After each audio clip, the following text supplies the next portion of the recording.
8 wins, 2 defeats, with 7 wins coming by way of knockout. Jan Marsalek. Professional record thus far perfect. 1 fight, 1 victory, and that victory came by way of knockout. Kelvin Night Davis. Hey, before the bell, thanks for joining us, Fight Fan. And they are punched in. Gloves are up and underway. Opening round of this. Kelvin Davis not wasting any time trying to get in early. Walks his man down, uses that southpaw jab like we see right there. Skews Kelvin Davis's way. He's got a 5-inch advantage height-wise, 4 inches on the reach, and already the aggressive style coming to the forefront. He threw some very effective body punches to get his opponent out of there pretty early. Marsalek hailing from the Czech Republic. He was a former MMA fighter, had more than a dozen contests in the mixed martial arts. But he's going to have his hands full already, we can tell from the quickness, just the quick pop from Davis. Yeah, the quickness and the range. Davis is doing a great job of using that right southpaw jab as a stick, keeping his man on the end of it, and just looking to line up that straight left hand. Between the gloves of Marsalek, tapping Jan on the nose already a few times in this opening minute and a half. You know, being a fighter who came from another combat sport, I was a kickboxer prior to boxing.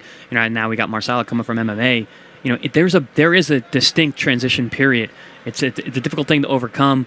A lot of the techniques may overlap and bleed into each other. So we'll see. Marsalek has 7 knockouts in his 8 wins, so he does carry some power in those hands, and we saw that there when he caught Davis getting tall along the ropes. That left hook.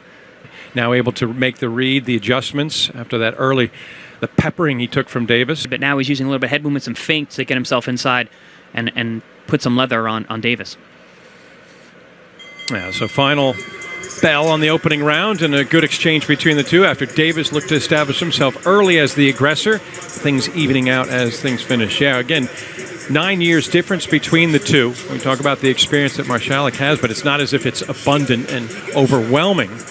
But for Kelvin Davis, just his second professional fight, a lot of questions, Chris, about what it takes to make that amateur step, if he would be able to really bring the skill set necessary for that next level. Yeah, no, it's a difficult thing to do. They're really almost like different sports. You know, the amateur program going into the professional ranks, taking the headgear off, putting on those small gloves, thinking less about points and more about doing damage.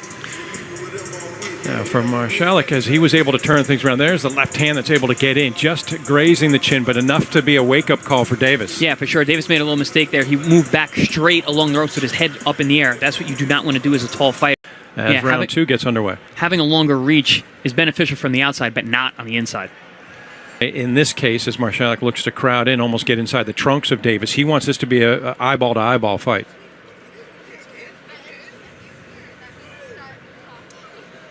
Marsalek being very aggressive here, using his head movement, getting low.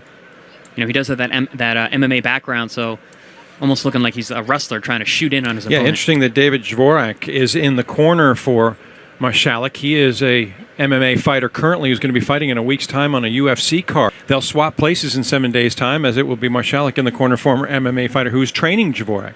You know, for me, I think we're seeing that even tonight now as well. It's just the professional experience. You know, being in tough fights, not fighting without a headgear for 20 fights prior to having my pro debut. You had to protect yourself and had to have good defense. Marsalek doing well to duck and move and stay out of the way. Just as a finishing thought, the epilogue 4-7-1 as an MMA fighter was Marsalek.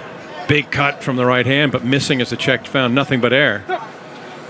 Using a sneaky straight left hand. Just really pot-shotting at this point. I'd like to see him let his hands go, put combinations together.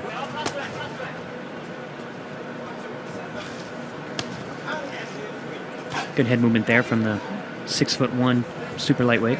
You know, Davis is recognizing the big swinging shots, and Marsalek is focusing more on the head, which I don't recommend. You have a tall guy with a long torso. Yeah, member of the Norfolk 3, that is now the DB3. Our third fight. Keyshawn Davis. They're very proud of their roots in Norfolk, and of course it's got some good pedigree that's come from there previously. Oh, good straight left hand there from Davis. And able to follow it up, attacking the body and also getting one right on the crown of Marsalek's head as the rest of the staffs for the crew from Matchroom as we get a look at that. There's this shot that I said at the end of the round. Davis moved towards the rope, changed directions, fired a straight left hand, and then right on the chin of his opponent. good round for Davis. Second round, starting to notice that perhaps that right hand, getting that little just movement on it, has given Marsalek a couple of fits because he's actually ended up right in the sights of the left. He definitely seems like the straight left hand is his punch of choice. Much work to avoid the long reach of Davis that he leaves himself a bit vulnerable. Yeah, and Davis is really just looking to line up that straight left hand. You see him, he's starting to get the timing in his head. Re-engage, making sure to keep order restored. Line up that straight left hand rather than do damage with the jab itself. Mentioned this is just the second professional fight for Kelvin Davis. He made his pro debut in Los Angeles, Ring City event last December, where he got a second round knockout of Michael Onesto. Not bad for the pro debut, and as mentioned, we had 3 fighters on this before the bell card that are as Kelvin seeks a 2-0 record. Now it's pick and choose time. Kelvin Davis looking for a target. Trying to get his range and his timing.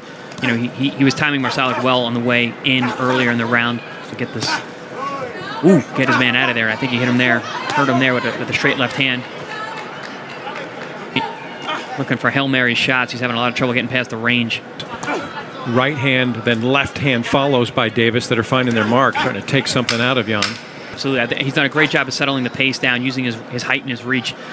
This is what I was saying earlier about Kelvin Davis was able to time his opponent as he was coming in, doing a great job of catching him on the way in with both left and rights.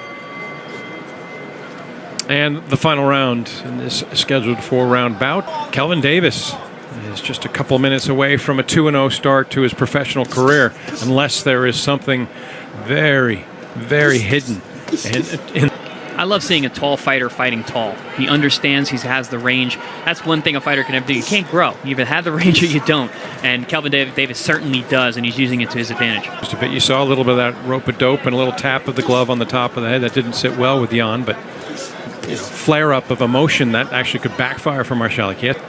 It's got to be go for broke, but you got to understand. You got to be smart about it. Go back a little. Fighting tall. You know, at 6'1", he's got 5-inch advantage over Marsalek. End him on a little bit more. No, definitely not standing up straight, because you can get hit with clean shots when you stand up straight. You really have to focus on keeping your opponent outside of your reach. In reach advantage, you're able to hit them before they can hit you. So keeping them outside that range, that critical distance point, is extremely important for a tall fighter to learn how to do early on. Because I can see myself in a world title fight on TV someday, town, Norfolk, Virginia, as Sweet Pea Whitaker. Davis certainly feels like he's got the sky's the limit as his talent.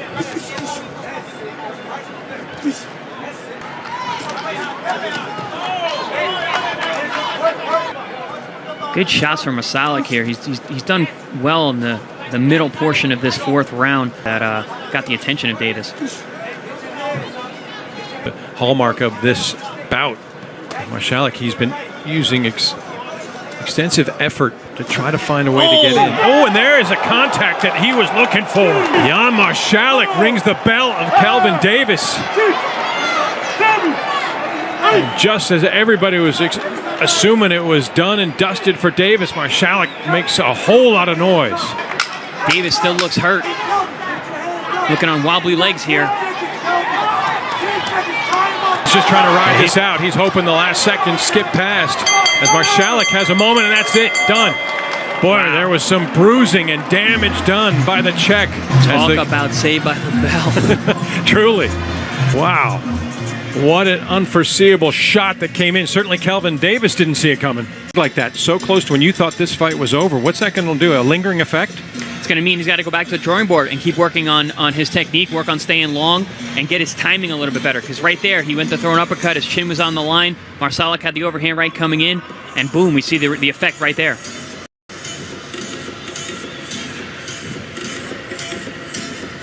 Time to hear from David Diamante and the judge's decision. Ladies and gentlemen, after 4 rounds of boxing here in Arlington, Texas, we go to the judges' score totals. All 3 judges scored this bout identically, 38-37 for your winner by unanimous decision. He's still undefeated, Kelvin "Night Night" Davis.